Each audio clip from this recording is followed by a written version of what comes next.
आणि ओके. बऱ्याच ठिकाणी थोडंसं वातावरण ढगाळच आहे.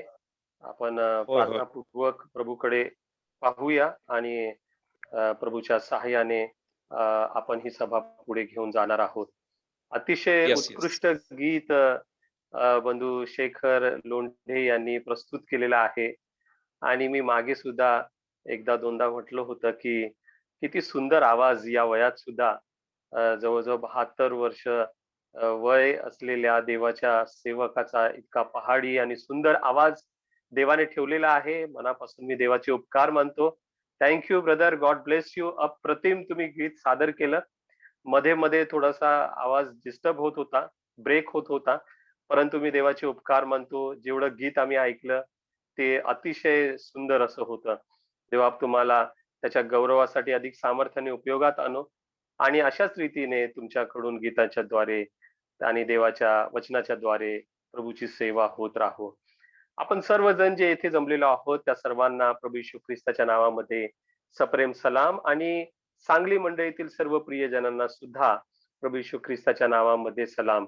आपण गेले 4 सत्रांमध्ये स्तोत्र 1 मधील भरपूर गोष्टी पाहिलेल्या आहेत आणि आज आपण पुढचा भाग पाहणार आहोत. 4, 5 आणि 6 वचनांकडे आपण वळणार आहोत. मला वाटत नाही की आपण ही सगळी वचनं पाहू शकू, परंतु माझा विश्वास आहे की जेवढं काही आपल्याला पाहता येईल त्यातून देव आमच्या हृदयाशी हृदयाशी बोलणार आहे. तर आपण देवाचे उपकार मानूया. या ठिकाणी प्रभूचं देवाचा आत्मा आमच्या जीवनामध्ये सामर्थ्याने कार्य करत आहे आणि वातावरण जरी अनुकूल नसलं तरी प्रभूच्या सहाय्याने आपण प्रभूच्या वचनाकडे लक्ष लावणार आहोत.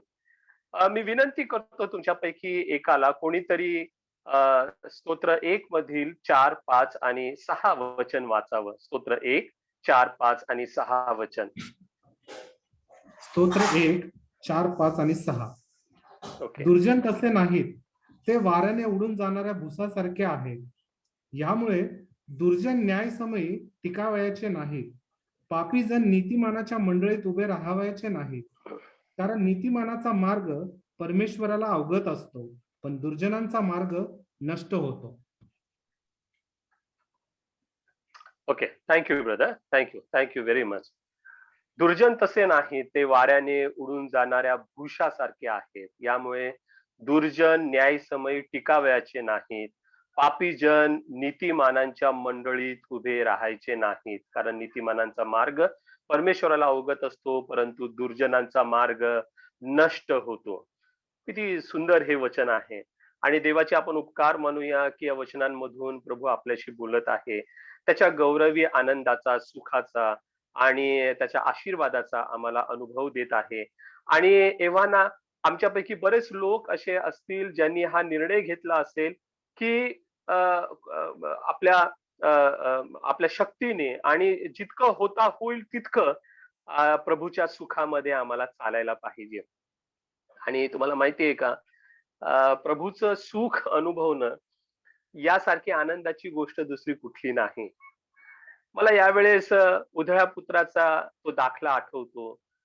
त्याच्या पित्याने कसा त्याचा स्वीकार केला आणि कसा त्या कुटुंबामध्ये जल्लोष झाला आणि कशा रीतीने त्याला अंगठी घालण्यात आली, त्याला नवीन झगा घालण्यात आल्या आणि वाहना घालण्यात आल्या आणि कशा रीतीने त्या ठिकाणी गायन आणि वादन आणि नर्तन चाललं. खूप सुंदर ती घटना आहे. परंतु या ठिकाणी मला एक गोष्ट पाहायला मिळते आणि मला तुम्हाला विचारायचंय खरं तर, त्या उधळ्या पुत्राच्या दाखल्यामधील सुपर पॉइंट कोणता आहे बरं? तुम्हाला असा असा असा कोणता मुद्दा आवडतो किंवा तुमच्या हृदयाला स्पर्श करतो? मला माहिती नाहीये. परंतु तुमच्या मनाला भिडणारा पॉइंट कोणता आहे?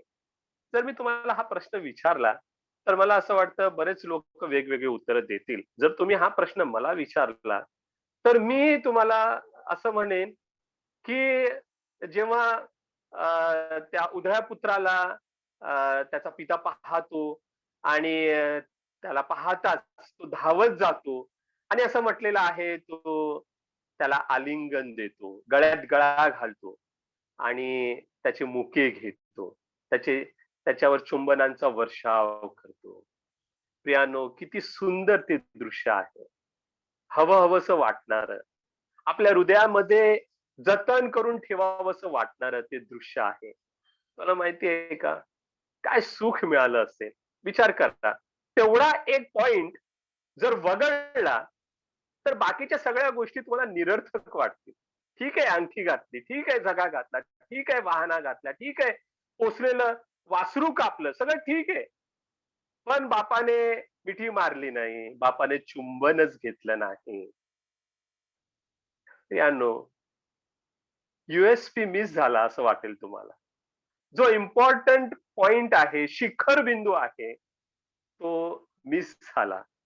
परंतु प्रियानो, आम्हाला पाहायला मिळतं, बायबलमध्ये ही गोष्ट नोट करून ठेवलेली आहे. परमोच्च क्षण, सुखाचा क्षण, आपल्या थोर पित्याच्या बाहुपाशात असणं आणि त्याच्या प्रीतीचा वर्षाव घेणं, अनुभवणं, त्याच्या प्रीतीचा वर्षाव अनुभवणं, यासारखं परम सुख दुसरं कुठलं आहे का? कुठलं नाहीये. आणि प्रियानो, मला तुम्हाला आज परत एकदा ही गोष्ट सांगायची आहे. देवाला जे परम सुख प्रत्येक विश्वासणाऱ्याला या भूतलावर आम्ही जगत असताना, विश्वासाचं जीवन जगत असताना द्यायचंय, त्याला तुम्ही मुकू नये प्रियानो. तुम्हाला माहितीये, आणखी एक घटना मला या ठिकाणी त्याला लागूनच आठवते. योहानाच्या 20व्या अध्यायामध्ये तुम्ही पाहू शकता. त्या ठिकाणी 17व्या वचनामध्ये असं म्हटलेलं आहे, प्रभू येशू ख्रिस्ताच्या पुनरुत्थानानंतरची ती घटना आहे.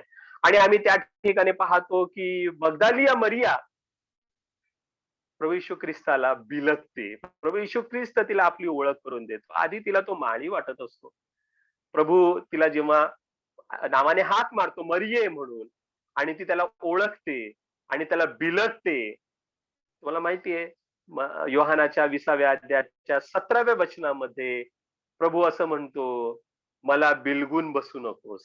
आणि त्याचं कारण सांगताना प्रभू काय म्हणतो, कारण मी अद्याप माझ्या पित्याजवळ गेलो नाही. का बरं प्रभू येशू ख्रिस्ताने असे उद्गार काढले असावेत?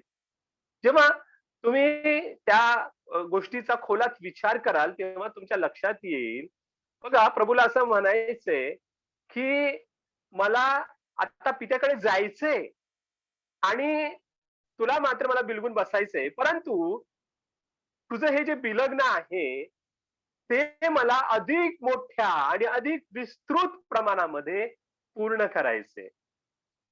कसं बरं? आज मरिया प्रभूला बिलगलेली आहे. प्रभू म्हणतोय, की मी अजून पित्याकडे गेलेलो नाही. मग पित्याकडे गेल्यानंतर कसा कशा स्वरूपामध्ये किंवा कशा प्रकारे प्रभू या गोष्टी पूर्ण करणार? तुम्हाला माहितीये, देवाला येणाऱ्या दिवसांमध्ये विश्वासणाऱ्यांच्या वाट्याला जे परम सुख द्यायचं आहे, त्याच्याविषयी प्रभू येशू ख्रिस्त मरियेला सांगत आहे. तो म्हणतो, मरिये, मला बिलगून बसू नको, कारण मी अद्याप पित्याकडे गेलेलो नाही. याचा अर्थ असा, की आता माझं स्वर्गारोहण होईल आणि मी पित्याकडे जाईल आणि पिता गौरवाने माझा स्वीकार करेल आणि पिता मला उजवीकडे बसवेल आणि पवित्र आत्मा पाठवला जाईल आणि पवित्र आत्मा सर्व विश्वासणाऱ्यांमध्ये वस्ती करेल आणि पवित्र आत्मा वस्ती केल्यानंतर तो त्यांना सर्व सत्यामध्ये घेऊन जाईल, सत्यामध्ये त्यांना मार्गदर्शन करेल आणि सर्व विश्वासणारे इमानुएल म्हणजे आमच्या समवेत देव या या या सत्याचा अनुभव घेतील, या वास्तव्याचा अनुभव घेतील, देवाच्या संगतीचा, सहवासाचा ते अनुभव घेतील. आणि तुम्हाला माहितीये का, योहानाच्या 14व्या अध्यायाच्या 17व्या वचनामध्ये प्रभू येशू ख्रिस्त हे बोलला आपल्या शिष्यांना, की मी तुम्हाला अनाथ सोडणार नाही. मी तुमच्यातून गेल्यानंतर मी पवित्र आत्मा पाठवणार आहे, जो तुमच्यामध्ये वस्ती करणार आहे. परंतु एवढं बोलून प्रभू येशू ख्रिस्त थांबला नाही. लक्षात घ्या, प्रभू येशू ख्रिस्ताने 2 महत्वाच्या गोष्टी सांगितल्या. त्या गोष्टी ह्या, की जो कोणी माझं वचन पाळेल, त्याच्यावर मी प्रीती करीन. आपण त्याच गोष्टीविषयी पाहिलं ना, उधाळ्या पुत्राच्या त्या दाखल्यामध्ये पिता चुंबनांचा वर्षाव करतो. आणि हे सुख देवाला आपल्या लोकांना द्यायचंय. तुम्ही वचन पाळा आणि ख्रिस्ताच्या प्रीतीचा अनुभव घ्या. आणि प्रभू असं म्हणतो, की मी स्वतः त्याला प्रगट होईल. किती हे सुख आहे, गौरवी सुख आहे. आणि मरियेला जणू काही ते सांगायचंय त्याला, आणि तुम्हाला आणि मला सांगायचंय, की तुम्ही माझं वचन पाळल्यानंतर माझ्या प्रीतीचा तुम्ही अनुभव घ्याल आणि मी तुम्हाला प्रगट होईन आणि तुम्ही मला पाहाल.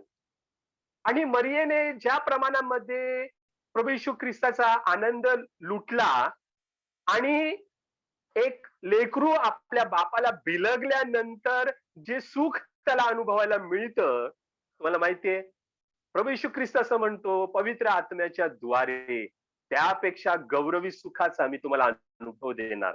मी तुम्हाला माझी प्रीती चाखायला देणार आणि मी तुम्हाला प्रगट होईन. परंतु एवढ्यावर प्रभू येशू ख्रिस्त थांबला नाही. प्रभू येशू ख्रिस्त आणखी पुढे जाऊन असं सांगतो, माझा पिता हा त्याच्यावर प्रीती करेल. कोणावर? जे देवाचं वचन पाळतील त्यांच्यावर.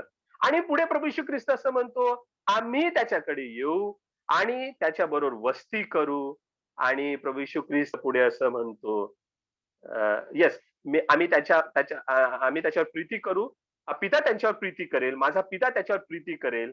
आणि आणि आम्ही त्याच्याकडे येऊन त्याच्याबरोबर वस्ती करू.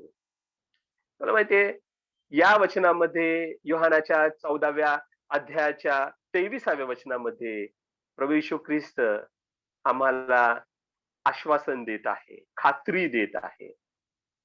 तुम्ही माझी वचनं पाळलीत तर पित्याच्या प्रीतीचा अनुभव घ्याल आणि पिता आणि पुत्र यांच्या संगतीचा अनुभव घ्याल. आणि तुम्हाला माहितीये प्रियांनो, हे गौरवी सुख तुम्हाला आणि मला मिळावं यासाठी अख्खा स्वर्ग आटापिटा करत असतो. तुम्हाला माहितीये, देवाने त्याचं सत्य दिलेलं आहे. देव त्याची कृपा पुरवतो, पवित्र आत्म्याच्या द्वारे आम्हाला उत्तेजन देतो आणि आम्हाला उत्साहित करतो. आणि मंडळीत देवाचे शिक्षक आणि सुवार्तिक आणि वडीलजन आम्हाला सतत प्रोत्साहन देत असतात. आणि देवाने अशा रीतीने ही व्यवस्था देवाच्या लेकरांसाठी आखून ठेवलेली आहे, की तुम्हाला माहितीये का, परम सुखाचा अनुभव फक्त रोजच नाही, देवाला पदोपदी आम्हाला द्यायचा असतो. परंतु होतं काय माहितीये का, आम्ही मागच्या वेळेला पाहिलं, आम्ही बरेचदा फितूर होऊन जातो. आपण मागच्या वेळेला प्रभू येशू ख्रिस्ताचं जीवन पाहत असताना आपण पाहिलं, भविष्यवाणीच्या द्वारे यशया संदेशाच्या ग्रंथामधून आणि स्तोत्रांमधून प्रभू येशू ख्रिस्ताचा जीवनक्रम आमच्या पुढे मांडण्यात आलेला आहे. आणि मागच्या वेळेला तुम्हाला मी एक वचन सांगितलं होतं, यशाच्या 50व्या अध्यायाच्या 5व्या वचनात प्रभू येशू ख्रिस्ताच्या जीवनाविषयीचं ते वचन आहे. आणि यशा संदेश असं म्हणतो, की प्रभू परमेश्वराने माझे कान उघडले आहेत, मी फितूर झालो नाही, मागे फिरलो नाही. फितूर होणं म्हणजे काय? फितूर होणं म्हणजे स्वामी द्रोह करणं. फितूर होणं म्हणजे दगाबाजी करणं. फितूर होणं म्हणजे आपल्या पक्षाचा त्याग करणं किंवा विश्वासघात करणं किंवा विरुद्ध पक्षाला जाऊन मिळणं. प्रियानो, प्रभू येशू ख्रिस्त जणू काही असत आहे, की मी माझ्या पित्याशी निष्ठ राहिलो, मी माझ्या पित्याशी विश्वासू राहिलो, मी त्याला सोडलं नाही, मी त्याच्याशी दगाबाजी केली नाही. प्रियानो, आमच्या बाबतीत हे होतं का? देवाचं वचन 1 योहान 2 अध्याय 15व्या वचनामध्ये म्हणतं, जगावर आणि जगातल्या गोष्टींवर प्रीती करू नका. जो कोणी जगावर प्रीती करत असेल तर त्याच्या ठाई पित्याची प्रीती नाही. लक्षात घ्या, जेव्हा तुम्ही आणि मी जगामध्ये मिसळतो तेव्हा काय होतं माहितीये का, आम्ही पित्याशी फितुरी करतो. प्रभू येशू ख्रिस्त म्हणतो, मी फितूर झालो नाही. प्रियानो, जगाच्या गोष्टींमध्ये जाणं आणि आमच्यामध्ये जगाला येऊ देणं ही पित्याशी फितुरी आहे. तुम्ही कधी विचार केला या गोष्टींचा? 1 कोरिंथ 16:22 मध्ये पौल असं म्हणतो, जर कोणी प्रभू येशू ख्रिस्तावर प्रीती करत नसेल तर तो शापभ्रष्ट असो. मारानाथा. प्रियानो, जेव्हा आम्ही प्रभू येशू ख्रिस्तावर प्रीती करत नाही, म्हणजे त्याच्या आज्ञा पाळत नाही, एका प्रकारे आपण सैतानाच ची हातमिळवणी केल्यासारखे आहे ते. आणि सैतानाला आवडणाऱ्या गोष्टी करण्यासारखं आहे ते. प्रियानो, आम्ही सैतानाला वाव देऊ नये असं देवाचं वचन आम्हाला सांगतं. कारण आम्ही सैतानाला वाव देऊन आमच्या थोर प्रभूची फितुरी करतो. आणि तुम्हाला माहितीये का, गलती पाऊल असं म्हणतो की देह वासना आत्म्याविरुद्ध आहे आणि आत्मा देह वासनांविरुद्ध आहे, आणि हे परस्पर विरोधी आहे. आणि पुढे असं म्हणतो, मी तर म्हणतो, आत्म्याच्या प्रेरणेने चाला, म्हणजे तुम्ही देह वासना पूर्ण करणारच नाही. प्रियानो, त्याच्यानंतर तुम्ही देहाची कर्म पाहता. पौलाला काय म्हणायचंय? जेव्हा तुम्ही देहाने चालता, तेव्हा तुम्ही काय करता? तेव्हा तुम्ही आत्म्याशी फितुरी करता. तेव्हा तुम्ही आत्म्याशी दगाबाजी करता. प्रियानो, आमच्या जीवनामध्ये हंगामी फळ नसण्याचं कारण आणि आमचं जीवन त्या पाण्याच्या प्रवाहाजवळ लावलेल्या झाडासारखं हिरवंगार नसण्याचं कारण ही फितुरी आहे. आम्ही जगामध्ये प्रवेश करतो, जगामध्ये मिसळतो, पित्याशी फितुरी करतो. आम्ही सैतानाची हात मिळवणी करतो, पुत्राशी फितुरी करतो. आम्ही देहाने चालतो आणि आम्ही आत्म्याशी फितुरी करतो. प्रियानो, मग आम्हाला परमसुख कसं मिळणार? मग आमचं जीवन फलदायी होणार कसं? मग आमचं जीवन हिरवंगार कसं असणार? सदा बहरलेलं झाड आमचं कसं असणार? आध्यात्मिक जीवन आमचं हिरवंगार कसं असणार? प्रियानो, जर तुम्हाला असं वाटतं माझं जीवन यशस्वी असावं, माझं जीवन फलदायी असावं, माझं जीवन सुखे भरलेलं असावं, भरभराटीचं असावं, तर मग आम्हाला परमेश्वराचा मनोरथ जाणून तो पूर्ण करायला शिकलं पाहिजे. त्याला आवडणाऱ्या गोष्टी काय आहेत हे आम्ही समजून घ्यायला पाहिजे. आणि मागच्या वेळेला मी तुम्हाला सांगितलं, परमेश्वराचा मनोरथ पूर्ण करणं म्हणजे काय? परमेश्वराचा मनोरथ पूर्ण करणं म्हणजे देवाने तुम्हाला आणि मला, आम्हा प्रत्येकाला उद्देश दिलेला आहे, काम दिलेलं आहे, पाचारण दिलेलं आहे, ते ओळखून ते पूर्ण करणं. तुम्हाला माहितीये, आता सध्या IPL ची वारी आहे. आता थोड्या दिवसाने वर्ल्ड कप येईल. आणि तुम्हाला माहितीये, फुटबॉलची मॅच असो किंवा क्रिकेटची मॅच असो, खेळणारे खेळाडू मैदानामध्ये असतात आणि बाकी सगळे जे लोक असतात ना, स्टेडियम मध्ये असो, टीव्हीवर असो, मोबाईलवर असो, वेगवेगळ्या माध्यमातून लोक त्यांना बघत असतात. लक्षात घ्या, देवाने विश्वासणाऱ्यांना दर्शक केलेलं नाहीये, बघे लोक केलेलं नाहीये. जसं सामना, एखादा खेळाचा सामना पाहण्यासाठी लोक जमा झालेले असतात, तशा प्रकारचं जीवन देवाने तुम्हाला आणि मला दिलेलं नाहीये प्रियानो. देवाने तुम्हाला आणि मला विशिष्ट काम दिलेलं आहे, विशिष्ट सेवा दिलेली आहे, आणि देवाने कृपादानं दिलेली आहे, आध्यात्मिक वरदानं देवाने आम्हाला ती दिलेली आहेत, आणि ती मंडळीसाठी आणि जगासाठी, आणि जसं प्रभू आम्हाला दाखवील त्या प्रकारे आम्हाला ती उपयोगात आणायची आहेत. कोणीही निरुपयोगी नाही. देवाचं एकही लेकरू, मग तो तरुण असो, तरुणी असो, प्रौढ असो किंवा वयस्कर असो, स्त्री असो, पुरुष असो, देवाने कोणालाही निरुपयोगी केलेलं नाही, रिकाम टेकडं ठेवलेलं नाही, बिनकामाचं ठेवलेलं नाही. प्रियानो, देवाने तुम्हाला मंडळीत आणलेलं आहे ते योगदान देण्यासाठी, देवाचं गौरव करण्यासाठी, आणि देवाने तुमच्यावर जबाबदारी सोपवलेली आहे. देवाने तुम्हाला कर्तव्य बजावायला दिलेली आहेत. देवाने काम दिलेलं आहे. देवाने तुम्हाला कृपादान दिलेलं आहे प्रियानो. ते तुम्हाला पूर्ण करायचे. लक्षात घ्या, तुम्ही दैनंदिन जी कामं करता, ती कामं तर तुम्हाला करायची आहेतच. त्यातून देवाचा गौरव तुम्हाला करायचा आहेच. परंतु त्याचा अर्थ असा नाहीये की तुम्ही दैनंदिन कामं करता, एखादी स्त्री घरामध्ये कपडे धुते, भांडे घासते, स्वयंपाक करते, म्हणजे ती देवाचं काम करते, अशातला भाग नाही. ते देवाचं काम म्हणून तिला करायचंच आहे. ती कौटुंबिक जबाबदारी आहे. परंतु त्यासोबत देवाने तुम्हाला विशिष्ट काम, देवाच्या राज्याचं काम, देवाची सेवा सोपवून दिलेली आहे. तुम्ही सेक्युलर जॉब करता, तुम्ही उपजीविकेसाठी कामावर जाता, ते देवाचं काम म्हणून तुम्हाला करायचंय, त्यातून देवाचं गौरव तुम्हाला करायचंय, पण तेच देवाचं काम झालं अशा भ्रमात तुम्ही राहू नका. लक्षात ठेवा. आणि देवाचं काम हे देवाने तुम्हाला तुम्हाला सोपवून दिलेली सेवा आहे, ते देवाचं कार्य आहे. ते तुम्ही तुमच्या कामामध्ये असताना करू शकता. तुम्ही चालता, बोलता, उठता, बसता. तुम्हाला ते करायचंय. कशा रीतीने देवाचा आत्मा तुम्हाला गाईड करेल ठाऊक नाही, परंतु तुम्हाला ते विशिष्ट काम, ती विशिष्ट सेवा देवाच्या आत्म्याने करायची आहे. याची गल्लत घालू नका. याची मिसळ करू नका. लक्षात ठेवा. तुमचं दैनंदिन काम हे आपल्या ठिकाणी आहे आणि देवाने तुम्हाला सोपवून दिलेलं काम हे आपल्या ठिकाणी आहे. देवाने सोपवून दिलेलं काम, पवित्र आत्म्याने तुम्हाला दिलेलं कृपादान आणि तुम्हाला पित्याने दिलेलं पाचारण हे ओळखता आलं पाहिजे. ख्रिस्ताची सेवा तुम्हाला कशा रीतीने करायची हे तुम्हाला ओळखता आलं पाहिजे आणि तुम्हाला प्रभू येशू ख्रिस्तासारखं म्हणता आलं पाहिजे.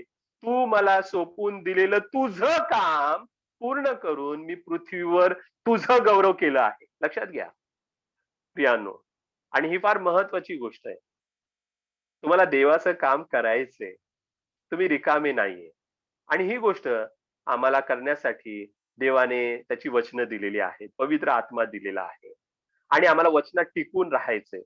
आणि वचनात जो टिकतो तो प्रभूमध्ये टिकून राहतो. आम्हाला पवित्र आत्म्याने भरायचंय. आणि देवाच्या वचनाचं पालन करत करत आम्हाला वाढायचंय, म्हणजे आम्ही परिपक्वतेमध्ये वाढतो. तुम्हाला आपलं कृपादान ओळखायचंय आणि ते मंडळीसाठी, देवाच्या राज्यासाठी उपयोगात आणायचंय. आणि इथे उपयोगात आणताना तुम्हाला आपल्या अंतःकरण रूपी भूमीकडे लक्ष द्यायचंय. आणि हे फार महत्वाचं आहे. प्रियांनो, या ठिकाणी तुमच्या आध्यात्मिक झाडाची मुळं ही घट्ट रोवली जातात.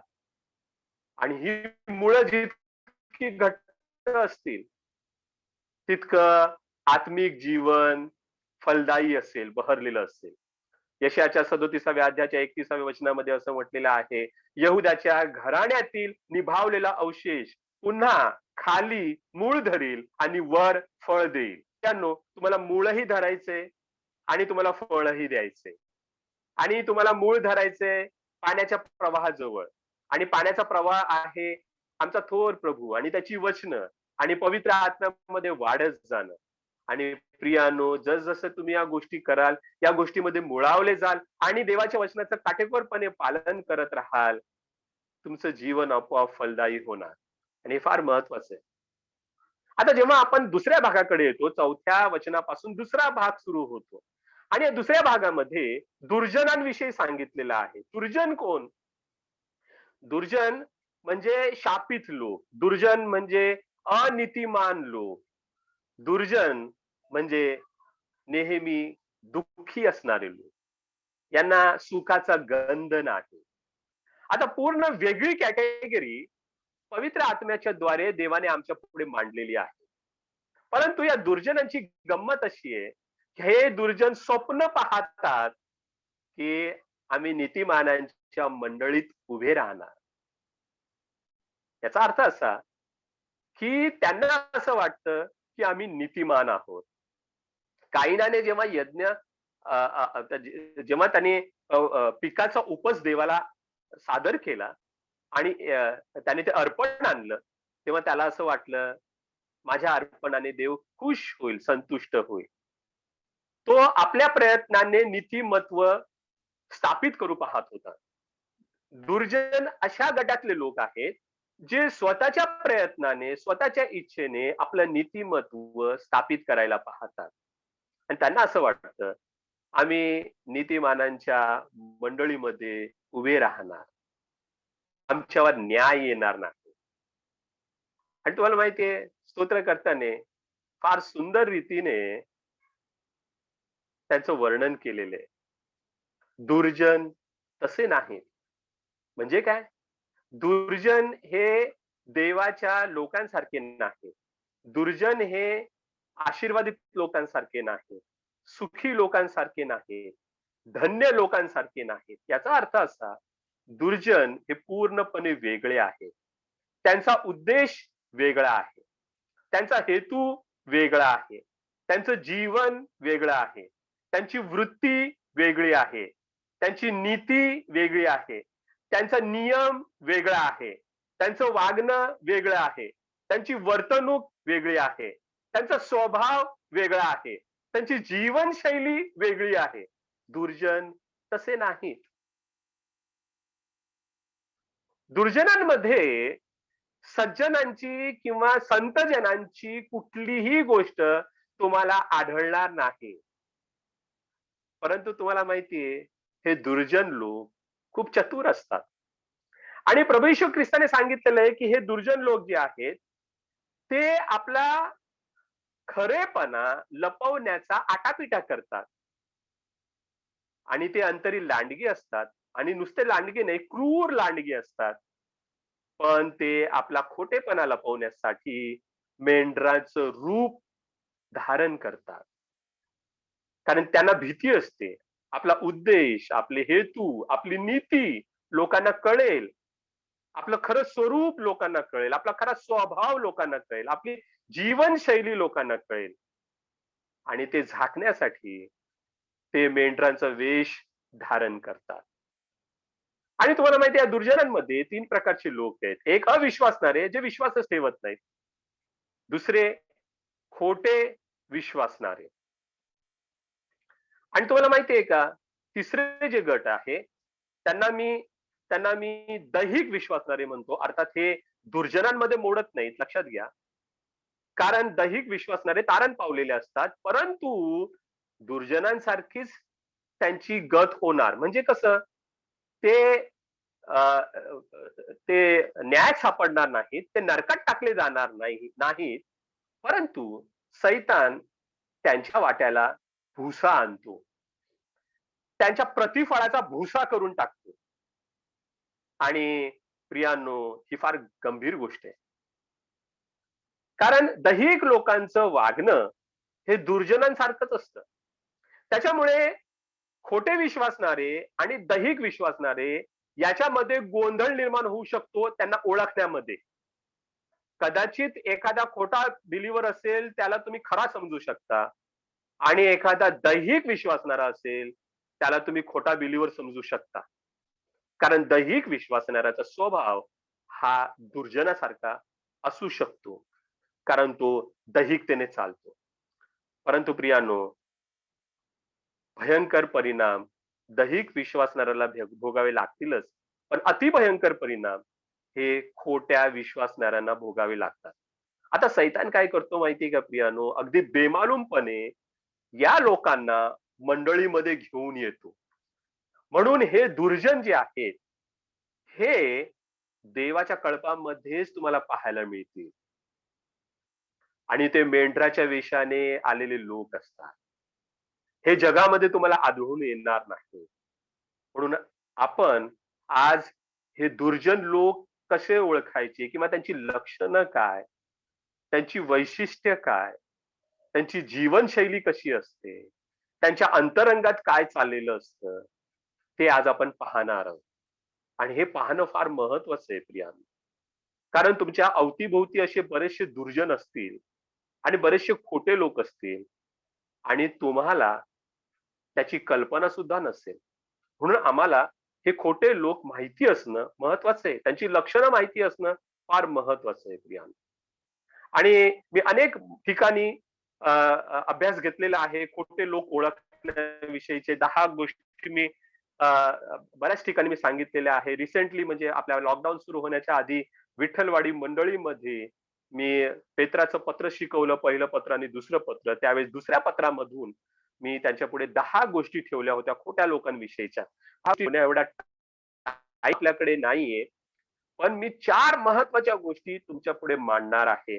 आणि सैतानाचा हा 4 कलमी कार्यक्रम आहे असं समजा, लोकांना खोटेपणामध्ये अडकून टाकण्याचा. पण मला या ठिकाणी सावधगिरीची सूचना त्या विश्वासणाऱ्यांना द्यायची आहे, ज्यांना परम सुख अनुभवायचे, ज्यांना देवाच्या मागे चालायचे, देवाची प्रिय लेकरं बनायचे आणि दाविदासारखं देवाच्या मनासारखं बनायचं. प्रियांनो, तुम्ही आपल्या हृदयाची चाचपणी करा. या 4 गोष्टी, ज्या खोटेपणाच्या गोष्टी, खोटे लोक, खोटे शिक्षक, खोटे प्रचारक यांच्यामध्ये सर्रासपणे आढळतात, त्या गोष्टी तुमच्यामध्ये येता कामा नयेत. आणि प्रियानो, या 4 गोष्टींकडे आपण आता लक्ष लावणार आहोत. अगदी लक्षपूर्वक तुम्ही ऐका. फार महत्वाची ही लक्षणं आहेत आणि बेमालूमपणे ही लक्षणं कशी खोटे लोक, खोटे शिक्षक आणि खोटे प्रचारक लपवतात, परंतु देवापासून ती लपत नाहीत. ते आपण पाहणार आहोत.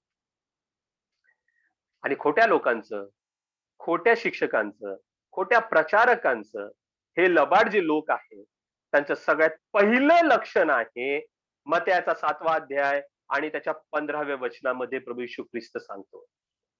खोट्या संदेष्टांविषयी जपून राहा. ते मेंढरांच्या वेशाने तुमच्याकडे येतात, पण ते अंतरी क्रूर लांडगे आहे. प्रभू येशू ख्रिस्ताला ठाऊक आहे. तुम्हाला आणि मला कदाचित समजणार नाही. कारण ते मेंढराच्या वेशाने आलेले असतात. आणि ते मेंढरांसारखेच दिसतात.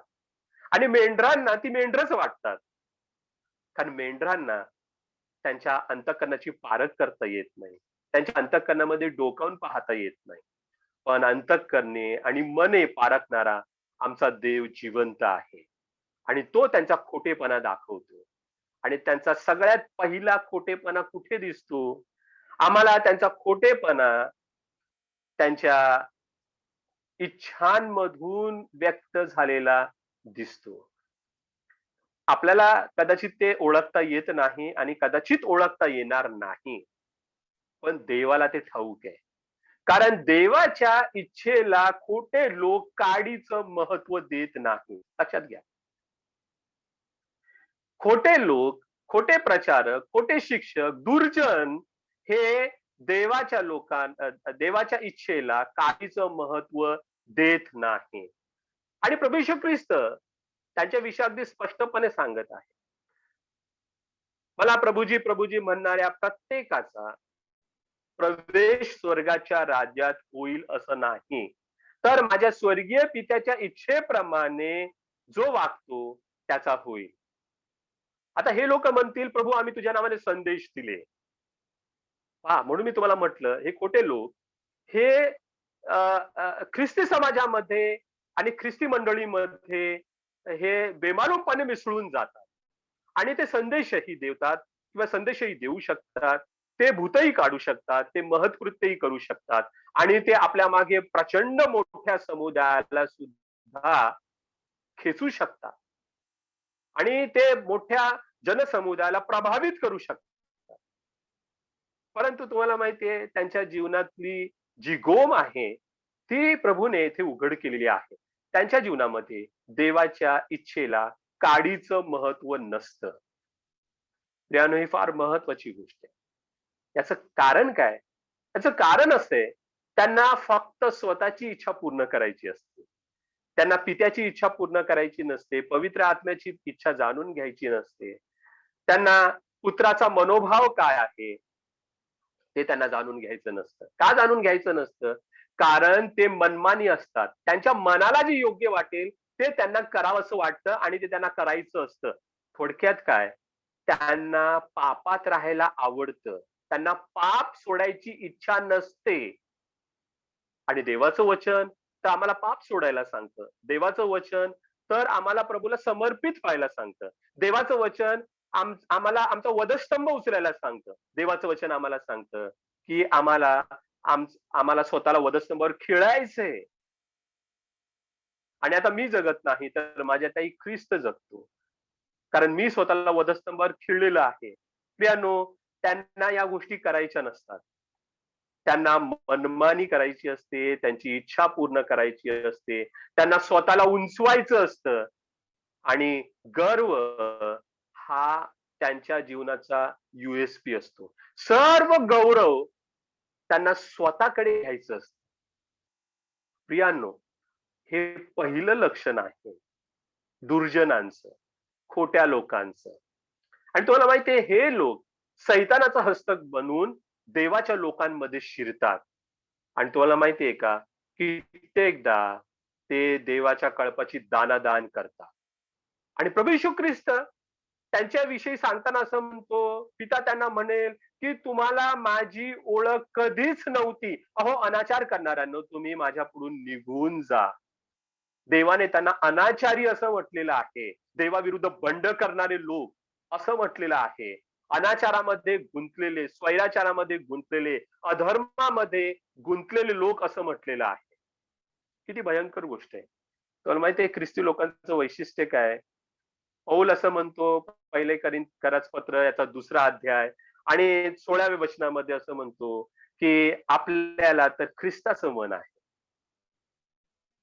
प्रियानो, हा फरक आहे. तारण पावलेल्या लोकांना ख्रिस्ताचं मन आहे. त्याच्यामुळे पवित्र आत्मा ख्रिस्ताला आवडणाऱ्या गोष्टी, ख्रिस्ताला आनंद देणाऱ्या गोष्टी, ख्रिस्ताला पसंत असणाऱ्या गोष्टी, ख्रिस्ताच्या मनाला आनंद देणाऱ्या गोष्टी आम्हाला सतत सांगत असतो, सतत दाखवत असतो प्रियांनो. देवाच्या इच्छा, देवाच्या योजना, देवाचे संकल्प तो आम्हाला प्रगट करतो. जर दावीद जुन्या करारामध्ये देवाच्या मनासारखा मनुष्य बनू शकला, तर तुम्ही आणि मी किती विशेष करून बनू शकतो. कारण आम्हाला तर ख्रिस्ताचं मन प्राप्त झालेलं आहे आणि आम्हाला पवित्र आत्मा देण्यात आलेला आहे. कधी न सोडून जाणारा आत्मा.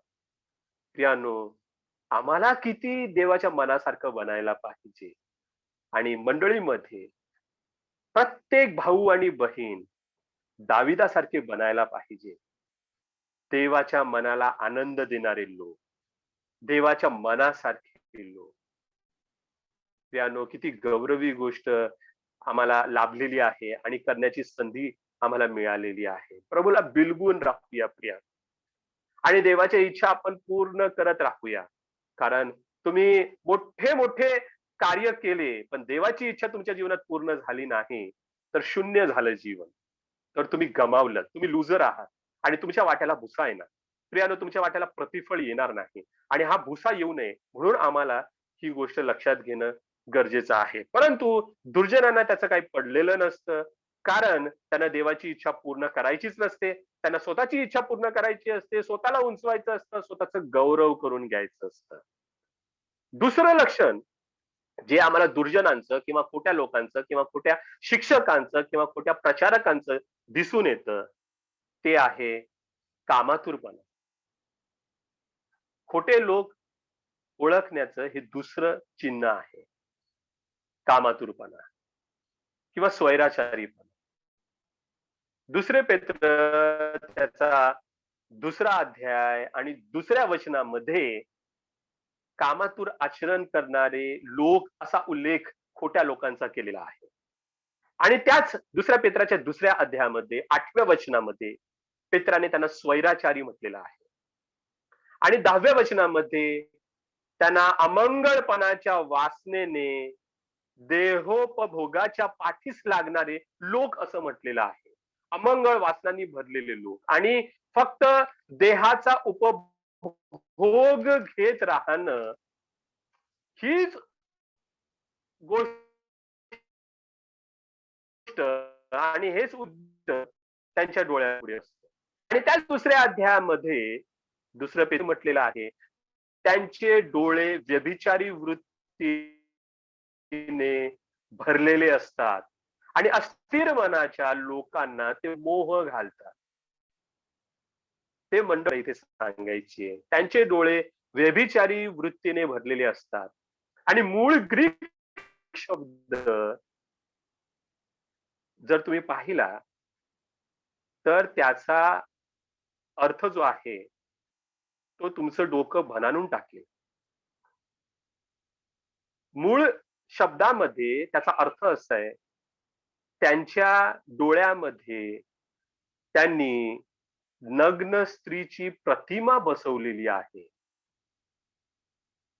त्यांचे डोळे व्यभिचारी वृत्तीने भरलेले आहेत आणि ते सतत काम भावनेने भरलेले असतात.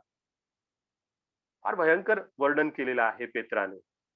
वचन 18 मध्ये म्हटलेलं आहे, भ्रमात असलेल्या लोकांना दैहिक वासनाधीन करून त्यांना ते कामातुरपणाचे मोह घालतात. आणि प्रियांनो, असे लोक मंडळांमध्ये शिरले तर किती मोठी वाताहत होऊ शकते तुम्ही कल्पना करू शकता. आणि मंडळांमध्ये शिरलेले असतात आणि मंडळांमध्ये ते वावरतात. आणि प्रियानो, येथे वडील जनांची जबाबदारी अधिक पटीने वाढते आणि त्यांना प्रभूच्या जवळ राहणं किती गरजेचं आहे हे आम्हाला इथे लक्षात घेणं गरजेचं आहे. यहूदा तर असं म्हणतो, अभक्तीने वागणारी माणसं आपल्या देवाच्या कृपेचा विपर्यास करून तिला कामातुरपणाचं स्वरूप आणतात. याचा अर्थ काय? याचा अर्थ असा, देवाची कृपा आहे ना, मग आधी पाप करून घेऊ आणि नंतर मग पश्चाताप करू.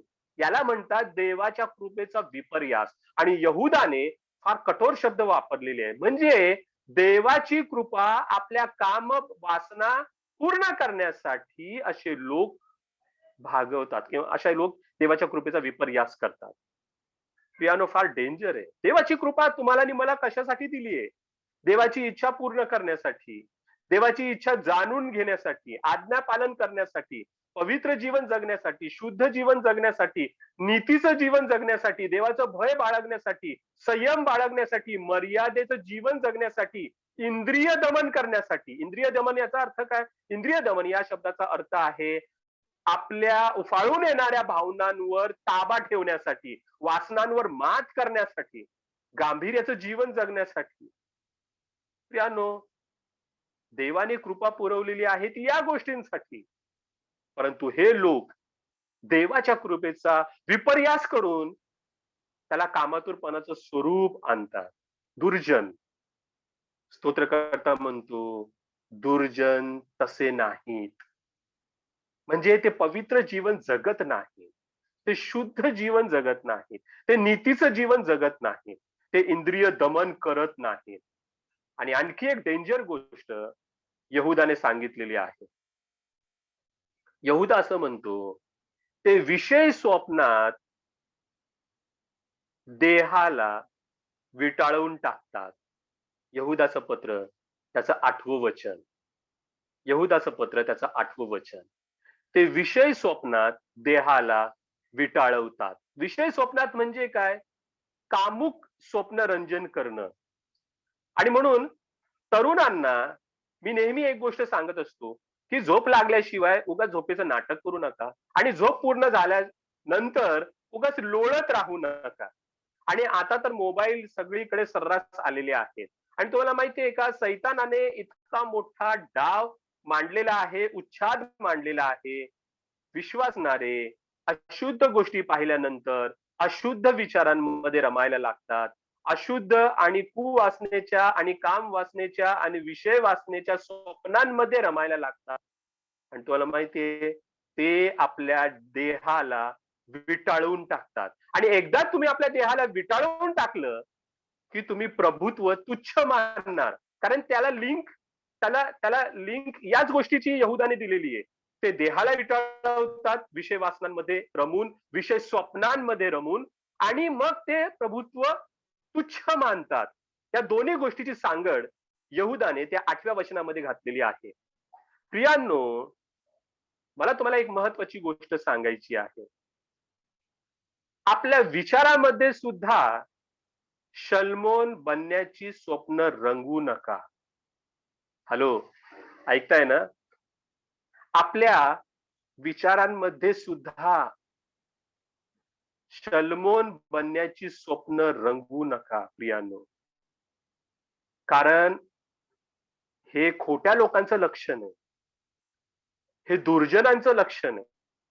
आणि यहूदाचं पत्र त्याच्या 8व्या वचनामध्ये अगदी स्पष्टपणे सांगितलेलं आहे की खोटे लोक, खोटे शिक्षक, खोटे प्रचारक, दुर्जन, दुष्ट लोक, शापित लोक हे विषय वासनांमध्ये, काम वासनांमध्ये स्वप्नरंजन करत राहतात आणि ते आपल्या देहाला विटाळवतात. विश्वासणाऱ्यांनो, सावध व्हा. कदाचित कितीतरी विश्वासणारे या पापाच्या अधीन झाले असतील. प्रियानो, तुम्हाला त्वरित मागे फिरण्याची आणि पश्चाताप करण्याची आणि या गोष्टींवर मात करण्याची गरज आहे. कारण सैतानाने ऑलरेडी तुमच्यावर झडप घातली असेल. म्हणून आम्हाला या गोष्टीपासून सावध राहणं फार गरजेचं आहे. हे दुसरं लक्षण झालं खोट्या लोकांचं. तिसरं लक्षण आम्हाला देवाच्या वचनामध्ये पाहायला मिळतं, हे जे दुर्जन लोक असतात, दुर्जन तसे नाहीत किंवा हे खोटे लोक असतात, दुष्ट लोक, अनितिमान आणि ज्यांचा नाश ठरलेला आहे. प्रियांनो, हे खोटे लोक चुकीचं शिकवतात. ते वचनाचा विपर्यास करतात.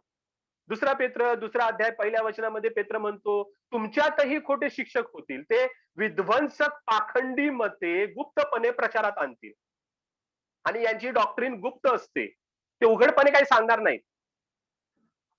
ते गुप्तपणे कोणाच्या तरी कानामध्ये कुजबुजतील, चालतो एवढं काय मनावर घ्यायचं नाही, चालतं असं ते बोलू शकतात आणि ते बोलत असतात आणि ते पाखंडी मतं पसरवतात.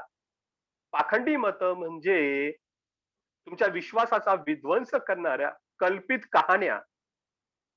आणि तिथाच्या पत्रामध्ये पहिला अध्याय 10व्या वचनामध्ये म्हटलेलं आहे, हे लोक अनावर असतात, ते व्यर्थ बोलतात आणि ते फसवणारे असतात आणि जे शिकवू नये ते शिकून संपूर्ण घराण्याच्या विश्वासाचा ते विध्वंस करून टाकतात, ते नाश करून टाकतात.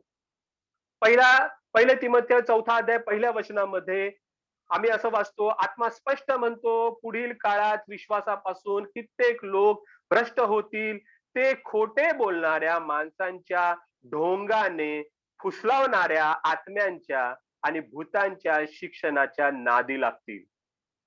प्रियांनो, खोटे लोक ते फुसलवतात, ते भूतांच्या शिक्षणाच्या नादी लागतात आणि ते ते खोटं बोलतात.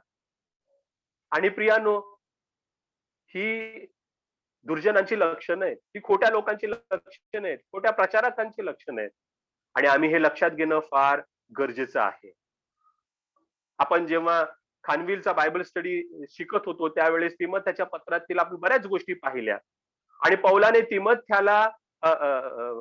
तिमोथेला इफिस या मंडळीमध्ये तेवढ्याच कारणासाठी ठेवलं होतं की त्याने ताकीद द्यावी. पहिले तिमोथेय पहिला अध्याय 3ऱ्या वचनामध्ये पौल असं म्हणतो की तू कित्येक लोकांना ताकीद द्यावी की त्यांनी अन्य शिक्षण देऊ नये, त्यांनी अन्य शिक्षण देऊ नये. प्रियानो, आम्हाला या गोष्टीविषयी अधिक सावध राहणं फार गरजेचं आहे. बघा, आपण विश्वसणारे अन्य शिक्षण किंवा अशा डॉक्ट्रिनल एरर्स किंवा जे काही डॉक्ट्रिनल मोठमोठ्या चुका किंवा या गोष्टीकडे फारसे वळत नाही, पण बरेचसे लोक चुकीच्या गोष्टी मंडळीमध्ये आणण्याचा प्रयत्न करतात. आम्हाला त्याच्याविषयी सावध असणं फार गरजेचं आहे. कुठलंही सत्य सत्य आहे का, वचनानुसार आहे का, हे तारून पाहण्यासाठी आम्हाला एक मास्टर की अवलंबली पाहिजे. आणि तुमच्यातील बऱ्याच लोकांना ते ठाऊक असेल, परंतु परत एकदा ज्यांना ठाऊक नाही त्यांच्यासाठी सांगतो. एखादं सत्य हे देवाला मान्य आहे की नाही किंवा देवाच्या कसोटीवर खरं उतरलेलं आहे की नाही हे तपासून पाहण्यासाठी त्याविषयी शुभवर्तमानांमध्ये 4 शुभवर्तमानांमध्ये प्रभू येशू ख्रिस्ताने काय शिकवलेलं आहे ते तुम्ही तपासून पहा. आणि मग प्रेषितांच्या कृत्यांमध्ये त्याविषयी काय शिकवलं आणि त्याचं अनुसरण कसं केलं ते तुम्ही तपासून पहा. आणि मग पत्रांमध्ये त्याचं विवरण, त्याचं स्पष्टीकरण काय करण्यात आलेलं आहे ते तुम्ही तपासून पहा. प्रभू येशू ख्रिस्ताचं शिक्षण, प्रेषितांचं शिक्षण आणि पत्रांमधलं स्पष्टीकरण या 3 कसोट्यांच्या आधारावर ते सत्य जर टिकत असेल तर खुशाल त्याला तुम्ही अवलंबू शकता, अन्यथा त्याला अवलंबण्याची गरज नाही. परंतु तरी त्यातही अशा बऱ्याचशा गोष्टी आहेत ज्या तुम्हाला वचनामध्ये आढळू शकणार नाहीत, परंतु त्या मंडळीच्या उन्नतीसाठी आणि मंडळीच्या उत्कर्षासाठी मंडळीतील आध्यात्मिक लोक किंवा वडीलजन ते अवलंबवत असतील तर त्याला फॉलो करणं, चांगल्या गोष्टी, चांगल्या प्रथा यांना फॉलो करण्यात काही वावगं नाही असं मी म्हणेन. उदाहरणार्थ संडे स्कूल विषयी तुम्हाला बायबलमध्ये असं ठोस काही आढळणार नाही, परंतु एक चांगली गोष्ट आम्ही जेव्हा अवलंबतो, कारण बरेचसे लोक अख्रिस्ती कुटुंबातून येतात, ज्यांना ख्रिस्ती पार्श्वभूमी नसते किंवा नामधारी कुटुंबातून येतात, अशा लेकरांवर सुसंस्कार करण्यासाठी मंडळीने जर तो कार्यक्रम राबवलेला आहे, काही वावगं नाहीये त्याच्यामध्ये. बहिणींची सभा समजा एखादी मंडळी राबवते आणि एक आध्यात्मिक बहीण त्यांना शिकवणारी मंडळीमध्ये आहे आणि ज्यांना वडीलजनांची मान्यता आहे, okay, it's okay. Youth meeting, okay. प्रियानो, म्हणजे मला तुम्हाला जी गोष्ट सांगायची आहे की ज्या गोष्टी आध्यात्मिक उन्नती करणाऱ्या आणि सर्वांगीण उन्नती करणाऱ्या आहेत आणि जोपर्यंत त्या खऱ्या सिद्धांताला कुठल्याही रीतीने ठेच पोहोचवत नाहीत किंवा मंडळीच्या सुशिक्षणाला किंवा मंडळीची जी व्यवस्था आहे त्याला कुठेही तडा पोहोचवत नाही तोपर्यंत ते ठीक आहे. परंतु हे जे खोटे लोक आहेत प्रियांनो, हे खास करून आम्हाला इंडिपेंडंट चर्चेस मध्ये पाहायला मिळतात, नामधारी चर्चेसच्या व्यवस्थेमध्ये पाहायला मिळतात आणि पुष्कळ पुष्कळ मंडळ्या आता उभ्या राहत आहेत ज्या स्त्रियांतर्फे चालवल्या जातात. त्यानं हे सगळे गैरप्रकार आहेत, लक्षात घ्या. आणि आम्हाला सावध राहणं फार गरजेचं आहे. आम्हाला सावध राहणं फार गरजेचं आहे. आता एक गोष्ट मला या ठिकाणी तुम्हाला सांगावीशी वाटते. एक फार वाईट प्रकार मंडळांमध्ये रुजवण्यात आलेला आहे, ख्रिस्ती मंडळांमध्ये, विश्वासणाऱ्या मंडळांमध्ये. ते म्हणजे मंडळीमध्ये योग्य प्रकारचं नेतृत्व किंवा वडीलजन स्थापित न करता मंडळी बाहेरून नेतृत्व करायचं.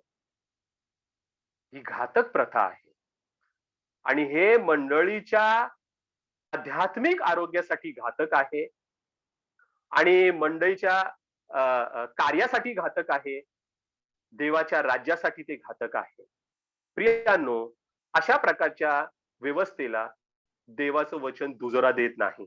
एक व्यक्ती मंडळी बाहेरून चार मंडळांवर नेतृत्व करते, असा प्रकार आपल्या मंडळांमध्ये किंवा देवाच्या व्यवस्थेमध्ये सांगितलेला नाही. एक मानसी सेवा सुद्धा आपल्या देवाच्या मंडळांच्या व्यवस्थेमध्ये सांगितलेला नाही. 2 किंवा 3 किंवा 4 वडीलजन असणं आणि वडीलजनांच्या द्वारे मंडळी चालवली जाणं हे फार महत्वाचं आहे.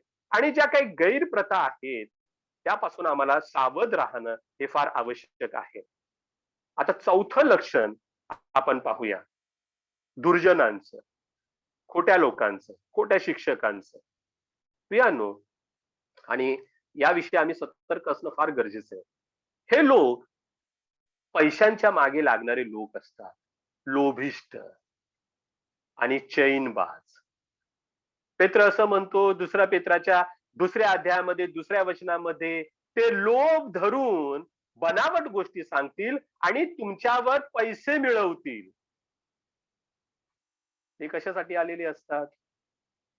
पैसे मिळवण्यासाठी. आणि पैसे मिळवणं हा त्यांचा जीवनाचा उद्देश असतो.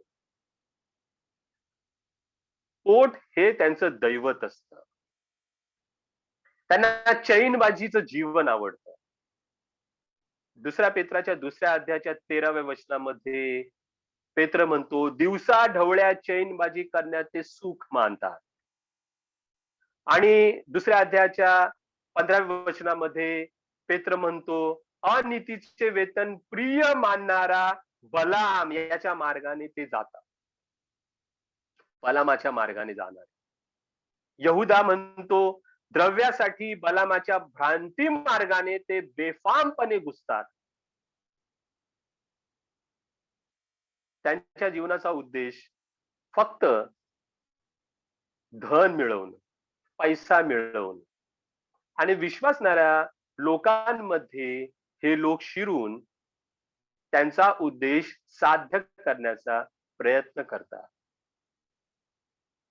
धन मिळवण्याचा, चैनबाजी करण्याचा. आणि आम्हाला अशा प्रकारच्या गोष्टी मंडळांमध्ये बऱ्याच लोकांमध्ये पाहायला मिळतात. पण आम्ही सावध या गोष्टीसाठी असायला पाहिजे की ते खोटे आहेत की दैहिक आहेत. कारण दैहिक लोकांमध्ये सुद्धा या गोष्टी सर्रासपणे पाहायला मिळतात. आणि आणखी एक लक्षण यहुदा सांगतो ते म्हणजे ते लाभासाठी तोंडपूजेपणा करतात. आणि तोंडपूजेपणा करतात म्हणजे पुढं करणं आणि अवास्तव स्तुती करणं वगैरे वगैरे अशा गोष्टी करतात. आणि प्रियांनो, लाभासाठी तोंडपूजा करणारे असे बरेचसे लोक आहेत. आणि तिथाच्या पत्रामध्ये असं म्हटलेलं आहे, पहिला अध्याय 11व्या वचनामध्ये, जे शिकू नये ते शिकवतात. कशासाठी? अनितीने पैसा मिळवण्यासाठी, आणि संपूर्ण घराण्याचा विध्वंस करतात. आणि तिमोथेच्या पत्रामध्ये 6व्या अध्यायाच्या 5व्या वचनामध्ये पौल तिमोथेला सांगतो की मन बिघडलेली, सत्याला मुकलेली आणि भक्ती हे कमाईचं साधन आहे अशी कल्पना करणारे बरेच लोक आहेत. भक्ती हे कमाईचं साधन आहे असं त्यांना वाटतं. किती भयंकर आहे विचारधारणा. प्रियानो, मला एक महत्वाची गोष्ट सांगायची आहे तुम्हाला. आपल्या महाराष्ट्रामध्ये तर एवढे सेवक लोक कमेंट झालेले नाहीत. पण जर तुम्हाला कमेंट करायचं असेल तर एकच प्रश्न विचारा की तुम्हाला सेवक कशासाठी व्हायचे? कारण हल्ली काही लोकांचा असा समज झालेला आहे की सेवक झालं म्हणजे पैशांच्या थपल्या येतात. मला माहिती नाही की हा समज लोकांचा कसा झाला.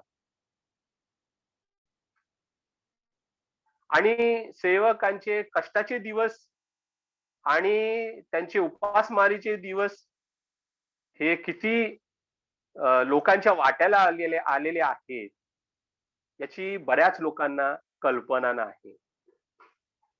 आता तुम्हाला माहिती आहे, आपल्यामध्ये सुद्धा असा एक गट आहे की तुम्ही कमेंट झाल्यानंतर खास करून साऊथ मध्ये असे बरेचसे सेवक आहेत की कमेंट झाल्याबरोबर 6 महिन्यांमध्ये घर, बंगले, हॉल, गाड्या, जमिनी या सर्व गोष्टी त्यांच्या वाट्याला येतात. आणि बरेच खोटे सुवार्थिक हे अशा गटांमध्ये पाहायला मिळतील.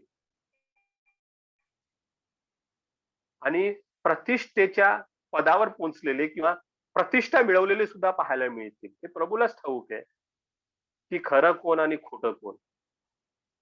प्रियानो, मला एकच गोष्ट या ठिकाणी सांगायची आहे विश्वासणाऱ्यांनो. भक्ती हे कमाईचं साधन आहे असा जर तुमचा विचार असेल तर तो सैतानी विचार आहे. भक्ती हे कमाईचं साधन नाही. मध्यंतरी एका व्यक्तीने माझ्याकडे असाच विचार व्यक्त केला. माझ्या पोराला पण मी सेवक बनवणार आहे. मी विचारलं का? बहुत पैसा आहे. मी कपाळाला हात मारून घेतला. पोराला अजून मिसरूड फुटली नाही. आई बापाची स्वप्न आहेत. पोरालाही सेवक बनवायचं. म्हटलं कॉल बिलचं काय? वो कॉल बिल कुछ नहीं, वो पप्पा बराबर करेगा. आणि तुम्हाला माहितीये का, हल्ली हा एक ट्रेंड आलेला आहे. बाप सेवेमध्ये आहे म्हणून पोरग देखील सेवेत येतं. कारण बापाला काहीतरी मिळाले आणि ते अनायासे पोराच्या पदरी पडावं अशी बापाची इच्छा. आणि तेथे देवाने कॉल काय दिलाय, प्रभूने पाचारण दिलं आहे का, त्या पाचारणाची खात्री पटलेली आहे का मंडळीला, आणि ते पाचारण तुमच्या जीवनातून दिसतंय का? प्रियांनो, आम्हाला पौलाचे शब्द लक्षात घेणं फार महत्वाचं आहे. पौल असं म्हणतो, पुष्कळ जण असे चालतात जे ख्रिस्ताच्या वधस्तंभाची वैरी आहेत. नाश हा त्यांचा शेवट, पोट हे त्यांचं दैवत आणि निर्लज्जपणा हे त्यांचं भूषण आहे. आणि त्यांचं चित्त अहिक गोष्टीत असतं. बघा, एक गोष्ट मी नेहमी सांगत असतो, सुवार्ता आणि पैसा यांची सांगड कधीच घालता येणार नाही. 3 गोष्टींची सांगड ही सुवार्तेशी घालू नका. आणि माझं हे स्पष्ट मत आहे, तुम्हाला पटो अथवा न पटो. सुवार्ता आणि पैसा यांची सांगड घालता कामा नये. नंबर 1. सुवार्ता आणि सामाजिक कार्य यांची सुद्धा सांगड घालू नका. आणि सुवार्ता आणि समांतर संस्था, ज्याला मी पॅरा चर्च ऍक्टिव्हिटी म्हणतो, म्हणजे चर्चच्या बाहेरच्या ऍक्टिव्हिटी, म्हणजे चर्च समांतर ऍक्टिव्हिटी बरेचसे जण करतात. एखादं काहीतरी संस्था स्थापन करायची आणि मग त्या संस्थेतर्फे मंडळीचे कार्यक्रम चालवायचे. हा उलटा प्रकार होत नाही, लक्षात घ्या. सुवार्ता आणि पैसा नंबर 1, सुवार्ता आणि सामाजिक कार्य नंबर 2, सुवार्ता आणि समांतर संस्था, या 3 गोष्टींची सांगड कधीच घालता येणार नाही. पौल म्हणतो, पोटाला दैवत बनवणारे लोक वधस्तंभाची वैरी आहेत. प्रभू येशू ख्रिस्ताने पहिल्या मिशनरी जर्नीमध्ये जेव्हा शिष्यांना सुवार्तेवर पाठवलं, प्रभू येशू ख्रिस्त स्पष्ट बोलला. मत्तई 10:9 तुम्ही पहा किंवा मार्क 6:8 पहा.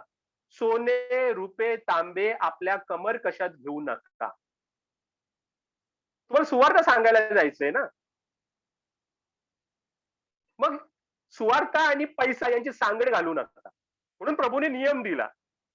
सोने, रुपये आणि तांबे आपल्या कमर कशात घेऊ नका. मार्क 6:8 मध्ये प्रभू म्हणाला, वाटेसाठी काठी वाजून दुसरं काही घेऊ नका. भाकरी, झोळणा किंवा कमर कशात पैसे घेऊ नका. हा पहिला धडा. प्रत्येक काम करायला संपूर्णपणे देवावर अवलंबून राहायला शिकलं पाहिजे. अर्थात देवाच्या व्यवस्थेमध्ये ही जबाबदारी मंडळीला उचलायची आहे. पण आम्हाला या ठिकाणी एक महत्वाचा धडा शिकायला पाहिजे. नंतर प्रभू येशू ख्रिस्त लूक 22 मध्ये 36व्या वचनात सांगतो, पिशवी, झोळी वगैरे घ्यायला तो परमिशन देतो, परंतु पैसे घेण्याविषयी सांगितलेलं नाही. पिशवी भरून पैसे घ्या किंवा झोळी भरून पैसे घ्या. आणि तुम्हाला माहितीये, हल्ली हाच प्रॉब्लेम होतो. तुमच्या बॅगेत पैसे सापडले म्हणून पोलीस लोकांनी पकडलं, असा प्रकार व्हायला नको. तुम्ही ही गोष्ट लक्षात घ्या. आणि विधर्मी लोकांना बोलायला तोंड सुटतं ते याच कारणामुळे. कारण तुम्ही त्यांना खुला वाव देता. अहो, तुम्ही साधं पेत्राचं उदाहरण घ्या. प्रेषितांची कृत्ये 3रा अध्याय 6व्या वचनामध्ये तो लंगडा भिकारी बसलेला होता मंदिराच्या जवळ, आणि पेत्र त्याला काय म्हणाला, आमच्याकडे पहा असं म्हटलेलं आहे की काहीतरी मिळेल या अपेक्षेने त्याने पाहिलं. पेत्राने ती नजर ओळखली, त्या नजरेतले भाव आणि विचार ओळखले, आणि पेत्र त्याला म्हणाला, आमच्या जवळ सोनं रूप काही नाही, पण जे आहे ते मी तुला देतो. काय देतो? प्रभू येशू ख्रिस्ताच्या नावातली पावर. प्रियानो, ही महत्वाचं आहे. आणि तेथे पेत्राने सुद्धा हा धडा आमच्या पुढे ठेवलेला आहे. आणि खोट्या प्रचारकाचं हे लक्षण आहे. ते सुवार्ता आणि पैसा यांची सांगड घालतात. आणि तुम्हाला माहितीये का, अगदी सोपं लक्षण आहे हे लोक ओळखायचे. तुम्ही बघा, गॉड चॅनल, मला माहितीये, मी तर काय बघत नाही. पूर्वी मी एकदा कधीतरी बघितलं होतं. आता तुम्हाला मी एक महत्वाची गोष्ट या ठिकाणी सांगू इच्छितो प्रियांनो. बऱ्याचशा चॅनल्सवर किंवा युट्यूबवर लोक सभेच्या सुरुवातीला किंवा सभेच्या शेवटी उघडपणे पैशाची मागणी करतात, एखादा फोन नंबर देतात किंवा स्पष्टपणे सांगतात, आम्हाला पैसे पाठवा.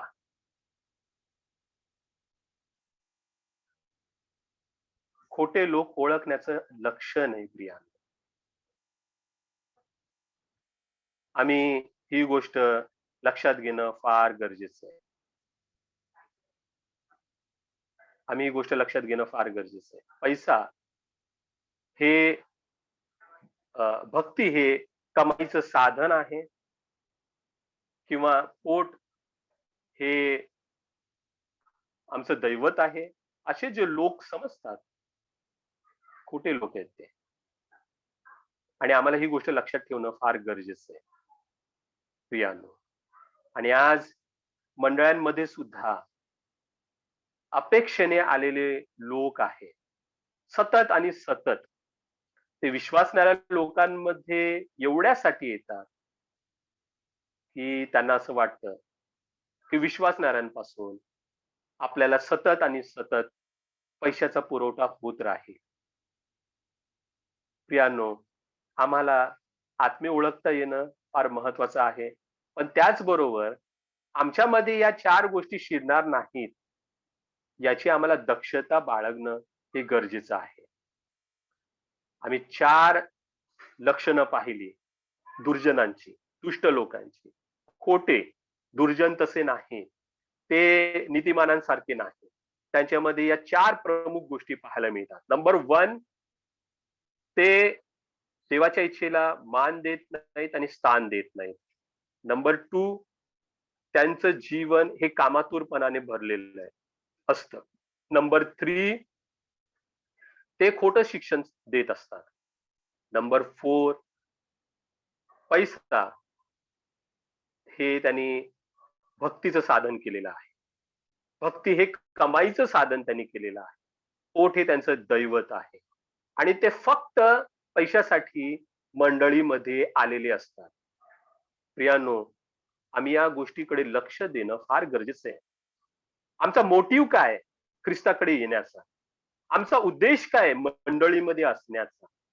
प्रियानो, आम्ही प्रभूला आवडणारे विचार बाळगतो का? आम्ही प्रभूला आवडणाऱ्या विचारांनी चालतो का? प्रभूला माझ्या विचाराने आनंद होतो का?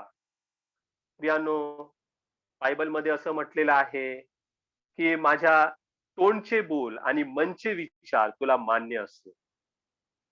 प्रियानो, आमच्या मनातले विचार देव पाहतो आणि देवाला ते मान्य असतील असं ठेवणं तुमचं आणि माझं कर्तव्य आहे. आपण इथे थांबणार आहोत. 4, 5, 6 जे वचन आहे त्याला आपण स्पर्श करू शकलो नाही, परंतु ही पार्श्वभूमी मला तुम्हाला सांगण्याचं ओझं प्रभूने दिलं आणि जे फार आवश्यक आहे प्रियानो या दिवसांमध्ये. आपण शेवटच्या काळामध्ये आहोत आणि पुष्कळ लोकांचे चुकीचे समज आहेत आणि चुकीच्या गोष्टींनी विश्वासनारे भरत चाललेले आहेत. प्रियानो, आम्हाला सावध राहण्याची गरज आहे.